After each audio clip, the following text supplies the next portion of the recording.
सबसे पहले हम आपको बता देते हैं कि ऑनलाइन कंप्यूटर कोर्स करने के लिए हमें कौन कौन से डॉक्यूमेंट्स की ज़रूरत होती है। तो जैसा कि आप देख रहे हैं कि मैंने पहले से ही कुछ डॉक्यूमेंट्स रखे हुए हैं फोल्डर में। जैसे कि आप देख रहे हैं, इसमें एक फ़ोटो है और एक सिग्नेचर है, आधार कार्ड है और 10th की मार्कशीट है। 10th की मार्कशीट हमें इसलिए ज़रूरत पड़ती है कि हम वहाँ से कुछ बेसिक डिटेल्स ले सकें, जैसे कि father's name, date of birth वगैरह। तो इस हिसाब से हम जब हम ऑनलाइन कंप्यूटर कोर्स करते हैं तो हमें ये डॉक्यूमेंट्स ज़रूरत होती है। और उसके बाद से हम डॉक्यूमेंट्स के बाद हम आपको बताएंगे कि कौन सी वेबसाइट है और वहाँ पे हम रजिस्ट्रेशन कैसे करते हैं, और रजिस्ट्रेशन होने के बाद टेस्ट का क्या तरीका है, और कितने क्वेश्चन आते हैं, कितना समय होता है और कितने समय में हमें सर्टिफिकेट मिल जाते हैं। तो यहाँ पे हमने डॉक्यूमेंट्स क्लियर कर लिए हैं। जो डॉक्यूमेंट्स हैं उनके नीचे नाम लिख दिया ताकि हम आसानी से समझ सकें। डॉक्यूमेंट्स अगर कुछ दिक्कत होती है साइज़ वगैरह की, या फिर उनके जैसे कि ये देख रहे होंगे थोड़ा सा तिरछा लग रहा है फ़ोटो, तो अगर इसको भी हमें सही करना है तो हम इसको कट कर लेंगे और इसको डॉक्यूमेंट्स को सही कर लेंगे। तो हम यहाँ पे डॉक्यूमेंट सही कर लेते हैं। डॉक्यूमेंट सही करने के लिए यहाँ पे हमने फ़ोटोज़ माइक्रोसॉफ्ट का ही ऑफिशियल ऐप है फ़ोटो एडिटर, उसका यूज़ किया है। और अगर साइज़ की प्रॉब्लम आती है तो आप देख रहे होंगे कि इसको साइज़ भी करने के लिए हम फ़ोटो एडिट पे जाएंगे और यहाँ पे साइज़ कम करने के लिए जितना भी 80% या 70% जितना चाहें कम कर सकते हैं। डॉक्यूमेंट की साइज़ हम इसलिए कम करते हैं क्योंकि वहाँ पे जब हम फॉर्म भरते हैं ऑनलाइन तो वहाँ पे फ़ोटो अपलोड करना होता है। अपलोड करते टाइम पे अगर फ़ोटो की साइज़ ज़्यादा है तो डॉक्यूमेंट्स के ऊपर फ़ोटो फट जाती है या फिर कभी कभी वो डिस्प्ले नहीं होती है। तो इसलिए उसकी साइज़ कम से कम 15 से 30 KB के अंदर ही रखते हैं। साइट जो है हमारी वेबसाइट ऑनलाइन रजिस्ट्रेशन करने के लिए कंप्यूटर सर्टिफिकेट के लिए, वो है SIPindia.com। और SIPindia.com जब ओपन हो जाता है तो यहाँ पे बहुत सारे ऑप्शन मिलते हैं और उसी में एक स्टूडेंट जोन मिलता है। स्टूडेंट जोन में ही हमें जाना है और स्टूडेंट जोन में हमें बहुत सारे मिलते हैं, जैसे कि स्टूडेंट्स का रिकॉर्ड होता है, एग्जामिनेशन पैनल होता है। तो स्टूडेंट जो एग्जामिनेशन पैनल है यहाँ से तो हम रजिस्ट्रेशन करेंगे, और अगर आपका ऑलरेडी रजिस्ट्रेशन हो गया है तो आप स्टूडेंट रिकॉर्ड में जाकर देख सकते हैं। स्टूडेंट पैनल एग्जामिनेशन पैनल में 2 ऑप्शन आते हैं, रेगुलर स्टूडेंट का और सर्टिफिकेट प्रोग्राम का। तो अभी हमें ज़रूरत सर्टिफिकेट प्रोग्राम का है तो हम इसमें जाएंगे। जो लोग रेगुलर कोर्स करना चाहते हैं वो ऊपर वाले को सेलेक्ट करके उसमें रजिस्ट्रेशन करते हैं। तो सबसे पहले जब हम एग्ज़ामिनेशन पैनल में जब हम सर्टिफिकेट प्रोग्राम पे जाते हैं तो यहाँ पे हमसे एक आईडी पासवर्ड मांगा जाता है, जो कि स्टूडेंट की आईडी और पासवर्ड होता है, और वो मिलता है सेंटर से। मतलब जैसे कि हमारे पास सेंटर है तो हम ये आईडी पासवर्ड देते हैं और स्टूडेंट यहाँ पे अपनी आईडी और पासवर्ड से लॉगिन करता है, और लॉगिन करने के बाद कुछ बेसिक जानकारी मांगी जाती है और उनको देना होता है। तो जैसा कि आप देख रहे हैं कि यहाँ पे आईडी पासवर्ड डाल दिया गया है स्टूडेंट का, और उसके बाद से लॉगिन हो रहा है। लॉगिन होने के बाद ये आपके सामने कुछ इस प्रकार से एक पेज खुलेगा जहाँ से आपको कुछ बेसिक डिटेल्स देनी होती हैं, जैसे कि स्टूडेंट्स नेम हो गया और सर्टिफिकेट कौन सा कोर्स करना है आपका, वो कोर्स सिलेक्ट करना होता है, डेट ऑफ बर्थ है वगैरह, कुछ जानकारियाँ हैं ये देनी होती हैं। तो यहाँ पे हम जो कोर्स कर रहे हैं वो है दृष्टि सर्टिफिकेट प्रोग्राम का, तो हमने उसे सेलेक्ट कर लिया है और यहाँ पे डेट ऑफ बर्थ हम डाल देते हैं। आप चाहें तो साइड में कैलेंडर का एक जो निशान है आप इस पर क्लिक करके और अपनी डेट ऑफ बर्थ डाल सकते हैं, नहीं तो आप डायरेक्ट ऐसे भी टाइप कर सकते हैं।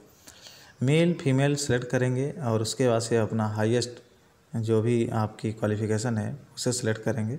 10वीं है तो 10वीं, अगर आप 12वीं पास हैं तो 12वीं, ग्रेजुएट हैं तो ग्रेजुएट पे सेलेक्ट करके फिर अपना एड्रेस डालेंगे। एड्रेस में सबसे पहले हमें अपना स्टेट डालना होता है। और जैसे कि अभी मैं जो ये रजिस्ट्रेशन कर रहा हूँ, ये दिल्ली के रहने वाले हैं। याद रखें, आप अभी जहाँ भी हैं उससे मतलब नहीं है, आप जहाँ के रहने वाले हैं उससे मतलब है। और जैसे कि जो इसके लिए आप अपना आधार कार्ड चेक कर सकते हैं, उस पर क्या एड्रेस है, और आधार के अनुसार ही अपना एड्रेस डालें। इससे मतलब नहीं है कि आप कहाँ पे एग्ज़ाम दे रहे हैं, मतलब ये है कि आपका एड्रेस क्या है, एक्चुअल एड्रेस वो दिखाना ज़रूरी है। तो मैंने यहाँ पे दिल्ली सेलेक्ट कर दिया है, ये दिल्ली के रहने वाले हैं। और उसमें इनका डिस्ट्रिक्ट जो है वो नॉर्थ वेस्ट है, तो मैंने इनका डिस्ट्रिक्ट सेलेक्ट कर लिया। मैं अगर आप दिल्ली के अंदर गांव तो होते नहीं हैं, तो बेसिक जो भी डिटेल्स हैं वो विलेज वगैरह में, पंचायत वगैरह में आप नॉर्मली भर सकते हैं डिटेल। और उसके बाद फादर्स नेम वगैरह डालना होता है, वो डाल देंगे।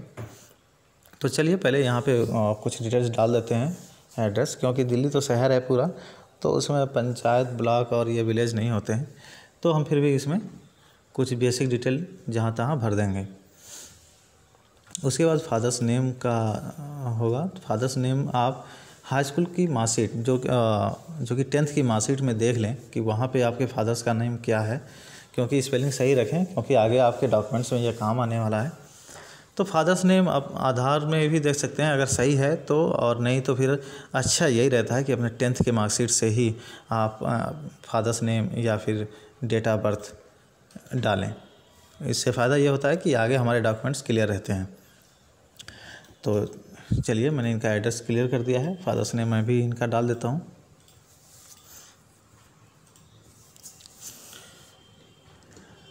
दोस्तों ये पूरा प्रोसेस ऑनलाइन होता है, इसमें मैनुअल आप कुछ नहीं कर सकते हैं।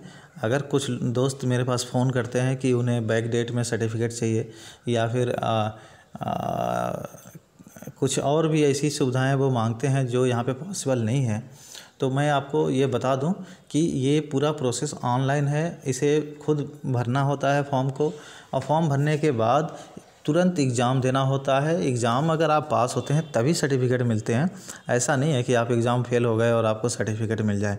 तो इस बात का बहुत ही ध्यान रखें कि अपना फॉर्म भरते टाइम पे अपनी सावधानी रखें, और एग्ज़ाम देने से पहले थोड़ी तैयारी कर लें, क्योंकि अगर आप फेल होते हैं तो दोबारा से आपको कुछ फ़ीस देने होते हैं और तभी सर्टिफिकेट मिलता है।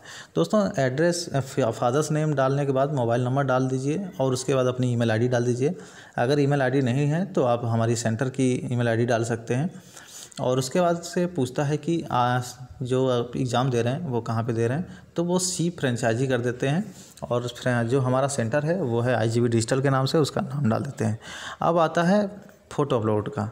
तो फ़ोटो अपलोड में आप फ़ोटो को सेलेक्ट करके और अपना फ़ोटो सेलेक्ट करिए, इसे सबमिट कर दीजिए फॉर्म को।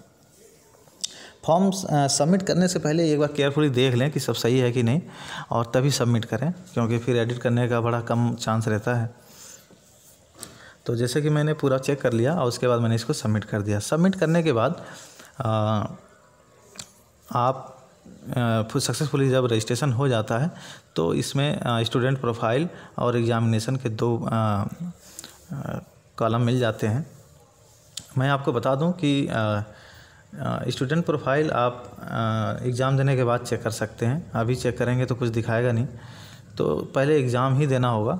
एग्ज़ाम देने के लिए आप एग्ज़ामिनेशन पर क्लिक करेंगे, और एग्ज़ामिनेशन पर क्लिक करने के बाद सेंटर की आईडी मांगी जाएगी, जो कि एग्ज़ामिनर की आईडी होती है। तो यहाँ पे आप एग्ज़ामिनर की आईडी और पासवर्ड मैं बता दूंगा, और वो आप यहाँ पे डाल देंगे, और उसके बाद सबमिट कर देंगे। सबमिट करने के बाद आप एक दूसरी विंडो खुलेगी, और उसमें आपको ये बताया जाएगा कि आप अपना नाम वगैरह चेक कर लेंगे, और कुछ बेसिक डिटेल्स हैं वो अगर सही हैं तो आप लैंग्वेज सेलेक्ट करेंगे। लैंग्वेज में 2 ही लैंग्वेज होते हैं, हिंदी और इंग्लिश।